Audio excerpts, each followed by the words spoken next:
problems, get us ready for tomorrow's test. So we went through most of this stuff. We kind of left off with the absolute value inequality. So what about one like this?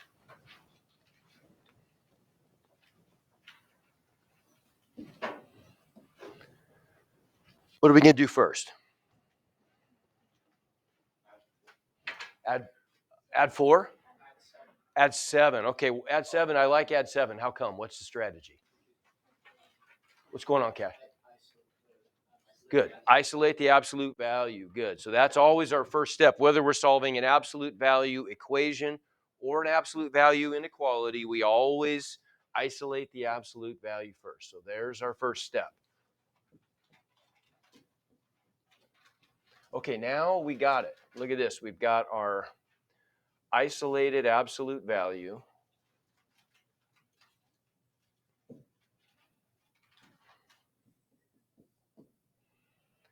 Absolute value of x minus 7 is less than or equal to 3. Now what? Once we isolate the absolute value, then what do we do?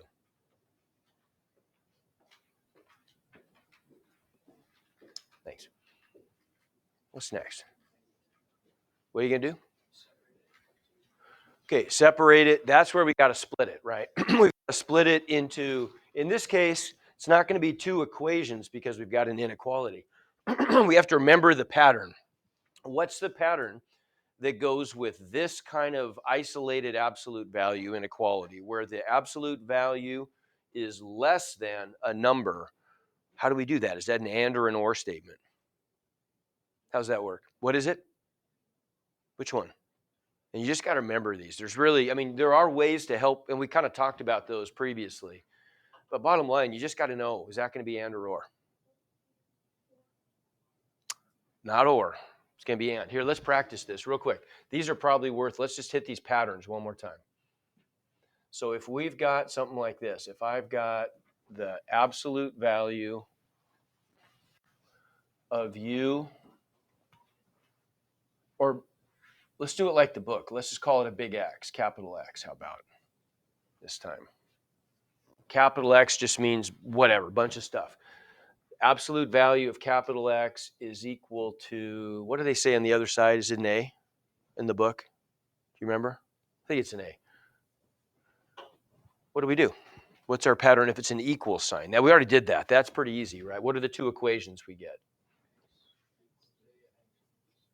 There you go. So then we get either whatever inside is equal to the positive outside, or whatever's inside is equal to the negative of what's outside, right? There's one pattern. Okay, how about, what if we've got the isolated absolute value of capital X, whatever's inside, is less than some number? That's our and statement. How do we write that for that kind of inequality? This was the assignment 7, right? 2-7. What'd you do on 2-7 for those? Okay, so good. So the negative goes over here, right? Yeah. So what's in the middle, or what's inside the absolute value, goes in the middle, and we're going to make an and statement, a 3-part and inequality, right? Remember, and inequalities are the ones that we build with 3 parts.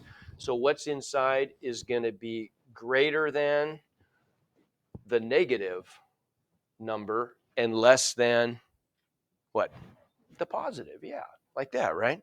There's our pattern if the absolute value is less than a number. And then finally, the third one, only one possibility. What did I just do there? Wow, I don't even know what that was. That was kind of tricky, though.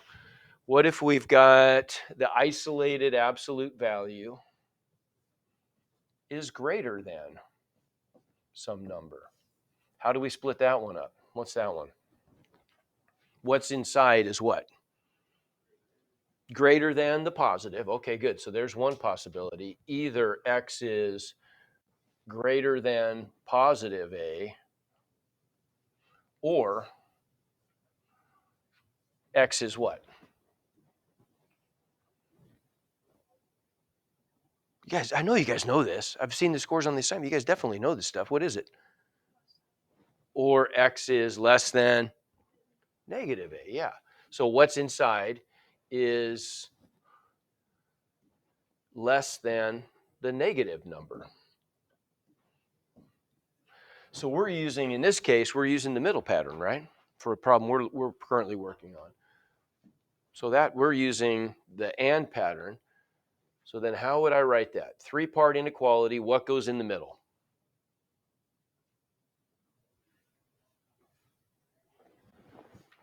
Come on now, let's go. You guys know this stuff. What goes in the middle? I'm going to write my three-part inequality, right? I've got equal signs on my inequalities. What goes there?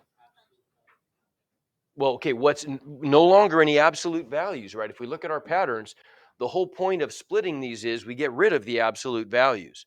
So what's inside the absolute value goes there, but no absolute value bars anymore, right? Maybe that's what you meant. So here we've got our x minus 7. That's going to be greater than what number? Everybody? Sorry, I'm standing in the way. Yeah, there we go. Greater than, no, negative 3 on the left, and less than or equal to positive 3. Okay, give me 1 to 5 on that. I feel like, are we okay with that stuff? Okay. Okay. All right. That's the pattern. Now, what's the one step to solve this thing? To get the x by itself? Add 7. Yeah, just add 7 to everything, right? Then I get the x by itself.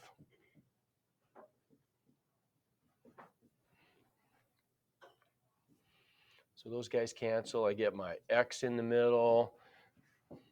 Greater than or equal to negative 3 plus 7 is 4. Less than or equal to 3 plus 7 is 10.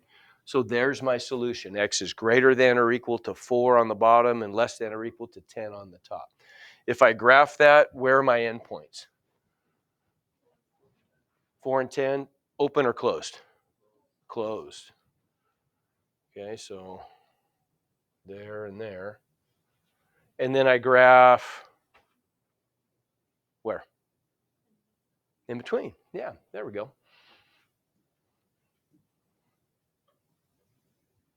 Okay, if I need to write that in interval notation, I've got my comma. What goes on the left? 4, good. What goes on the right? 10, okay. Parentheses or brackets? Brackets. There we go. Okay. All right, how about this guy?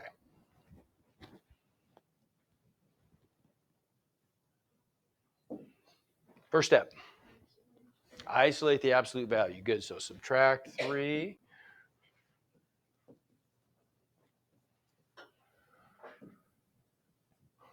So we get our absolute value by itself is greater than or equal to 7. And what's inside the absolute value is an x plus 3. And or. Or. That's or, right? Because we have a greater than. And you just got to make flashcards. I got a million flashcards. Come get them if you need to. So what are the two inequalities we can split this into?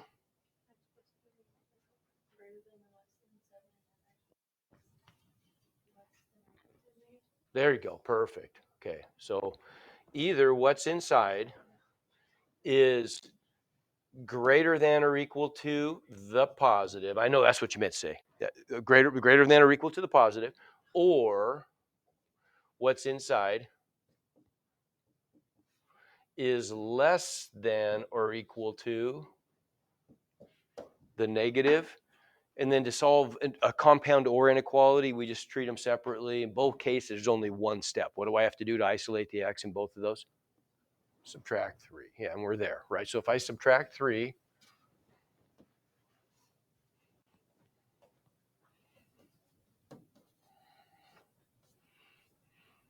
what do we get? So we either get x is greater than or equal to 4,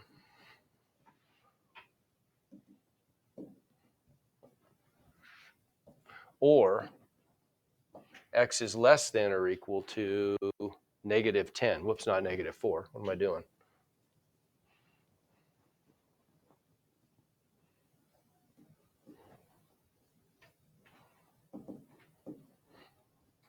Right? Okay, and if I graph that, how about what's our first one going to look like? X is greater than or equal to 4 is endpoint where?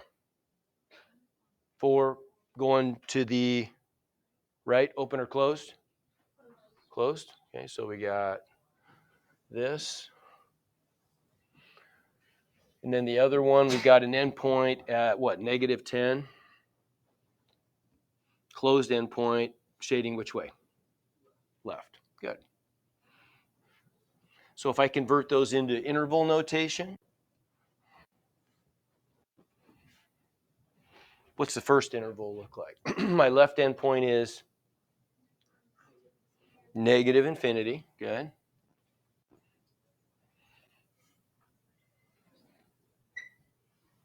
Right endpoint of this interval, -10. And I've got open or closed. I've got parentheses or brackets with those. Okay, parenthesis with the infinity, bracket with the -10. What's my or symbol for interval notation?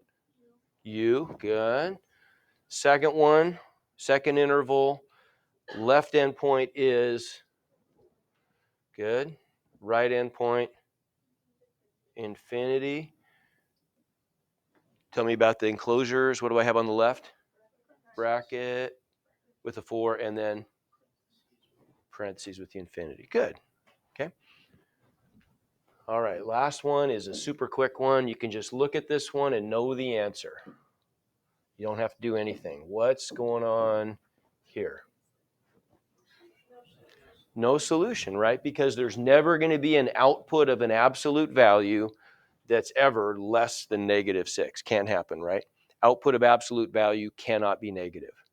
So this one would be no solution. How would I graph no solution? That like that, right? There's nothing to graph. Make sense? All right. Do you guys want it? Tell me what you want to do here. Do you want? I could put up some practice problems on those last couple if you want to do them, or you guys can just work on stuff and get questions answered. What would you prefer?